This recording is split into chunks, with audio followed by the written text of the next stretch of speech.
बहुला चतुर्थी व्रत कथा।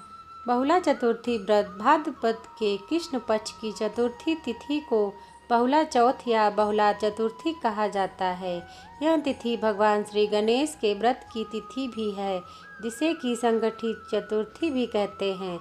बहुला चतुर्थी का व्रत संतान प्राप्ति, संतान की रक्षा, संतान के ऊपर आने वाला कष्ट के निवारण, संतान की लंबी आयु व संतान की सुख समृद्धि के लिए किया जाता है।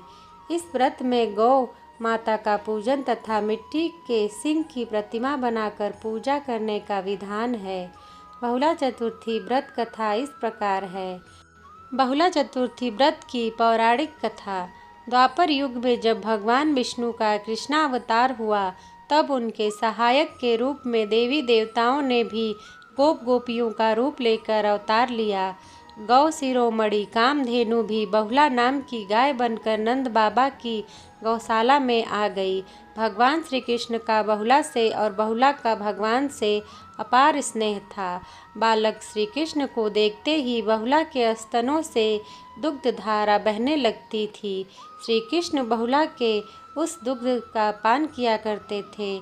एक बार श्री कृष्ण बहुला की परीक्षा लेने के विचार से जब बहुला वन में घास चर रही थी, उनके सामने सिंह रूप में प्रकट हो गए। बहुला सिंह को देखकर भयभीत हो गई और कांपने लगी, लेकिन हिम्मत करके सिंह से बोली, हे वनराज, मेरा बछड़ा भूखा है, वह मेरी प्रतीक्षा कर रहा होगा, अतः मुझे जाने दो, मैं उसे दूध पिलाकर तुम्हारे पास आ जाऊंगी, तब मुझे खाकर अपनी भूख मिटा लेना।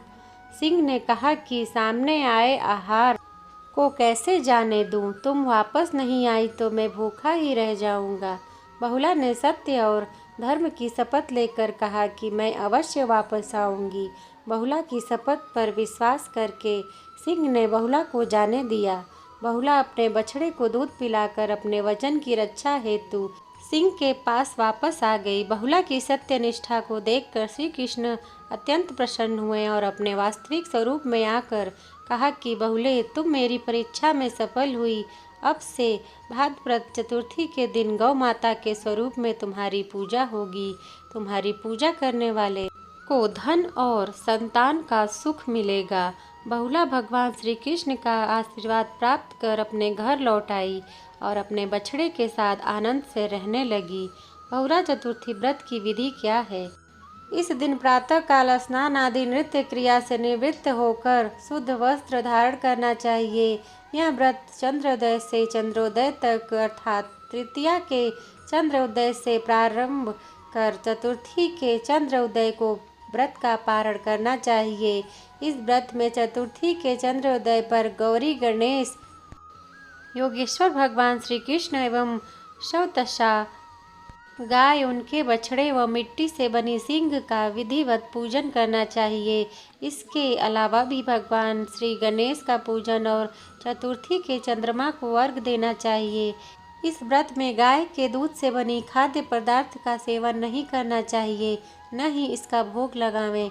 अनेक प्रकार के पकवान बनाकर या सत्तू पपड़ी का भोग लगाएं और गौ माता को खिलाएं। उसी प्रसाद को सभी को बांटें, ब्राह्मण को दें तथा कथा श्रवण कर ब्राह्मण दक्षिणा देकर ब्राह्मण को प्रसन्न कर आशीर्वाद लेकर उसी प्रसाद में से स्वयं भी भोजन करना चाहिए।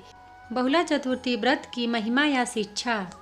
बहुला चतुर्थी व्रत कथा से हमें शिक्षा मिलता है कि हमें सदा सत्य बोलना और हमें सत्य प्रतिज्ञ होना चाहिए, सदा सत्य के मार्ग में चलना चाहिए तथा अनाथों की रक्षा करना चाहिए।